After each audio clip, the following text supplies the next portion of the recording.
He's been there for the last 2 years, so I think he can identify very quickly of kind of what went wrong and what needs to be fixed. He was very decisive in his plan moving forward for the next couple of years. And I think the players really responded to him the last 2 weeks of the season, so I anticipate that even being more so in the future.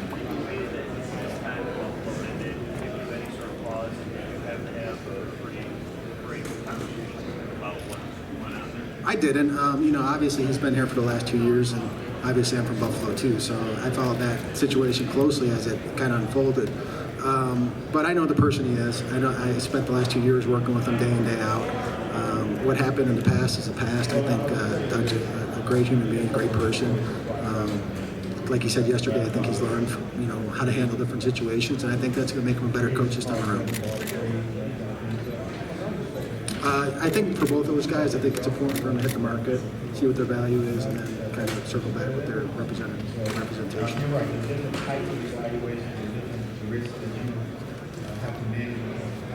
Well, I think Coach Walsh and Coach Marone have sat down quite a bit with the defensive staff, and obviously he's a dynamic athlete with dynamic playmaking ability. So I think between Telvin, Puz, and him, I think the coaches will have a good rotation where you're seeing him on the field, 85, 95% of the time. I think that still depends on what we do in free agency, what we do in the draft. But I think Puz is going to be a very important part of this defense next year.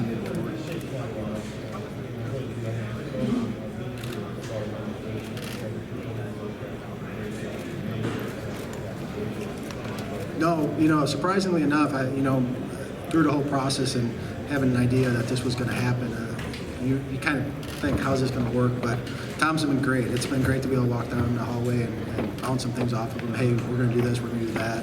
What do you think about this? What do you think about that? And then we sit together with he, I, and Doug, and we come together on a collective decision.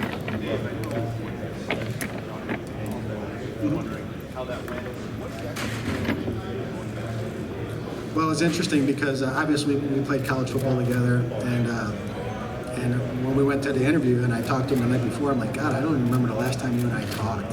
And you would think coming to the combine or senior bowls or through preseason games, we'd run into each other. We probably haven't talked in about 5 or 6 or 7 years, and we both recognize that we need to do a better job communicating moving forward. But as far as the interview goes, he did a great job. I don't think this was his time, knowing that they're going to go far into the playoffs and the Super Bowl. He's got a great situation there, and he'll get an opportunity here sooner than later.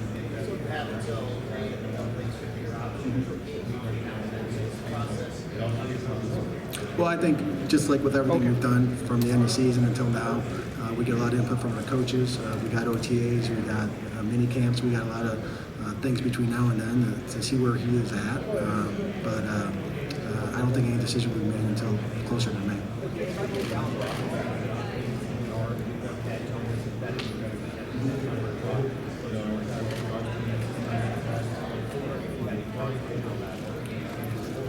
Well, I think one is I think he started seeing a lot more attention to Allen Robinson with defenses. I think they put a safety more to his side.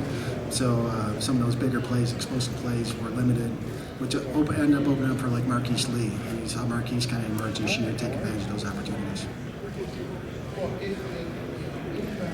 Kind of like what I said on Monday with Blake. Over the last 2 years, he's had 64 touchdowns, or accounted for 64 touchdowns. There's only 4 quarterbacks in the league that have produced more touchdowns than that over the last 2 years. Obviously, like he said, and like Coach Brown said, and Coach Coughlin said, he's got to cut down on the turnovers. But I think he'll do that. I think he'll learn, to maybe throw the ball away at times. He's such a competitive person, but it's a maturation process with him. And until we can account for the 64 touchdowns, he's going to be our quarterback.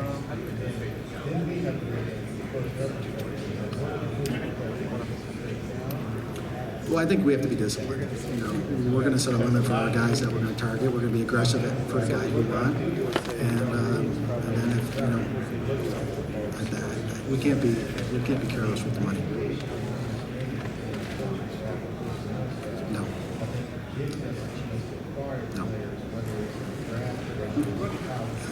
Should we just keep going down the list? Okay. Yeah.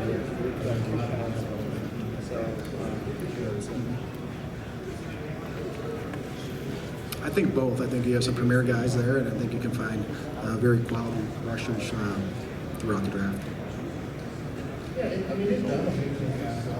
Yeah, it's hard. You know, I think it depends on the person, it depends on the system, and it depends on their injury history. But you know, if they haven't had a lot of injuries in college and they've handled the workload, that's a positive thing. He is. It was an unfortunate situation. I think we saw glimpses of what he can do. The biggest thing with Chris is obviously his health, and he had a setback early in the season, and just never kind of caught up to where he should have been from a conditioning standpoint. I think it'd be more of a 1A1 type of deal. I think the two of them have different skill sets. Chris is an angry downhill runner. TJ's a great receiver out of the backfield, really good in pass protection, great third down back, but can also take those tough carries in the middle too. So he's more of an elusive type of runner. Yeah, it becomes a little bit more of a projection.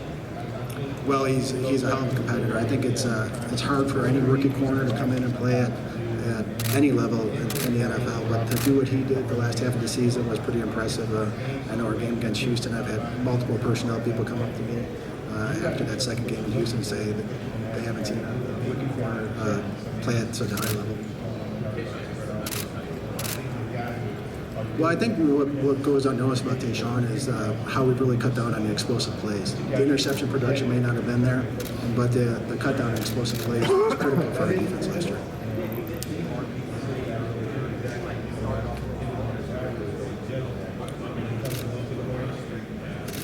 He has, and same thing with Marquise as Chris Ivory is just health. You know, we always saw the flashes of Marquise and his ability to compete at a high level, but I think once he became healthy and was able to play 16 games, you saw what he can do on the field.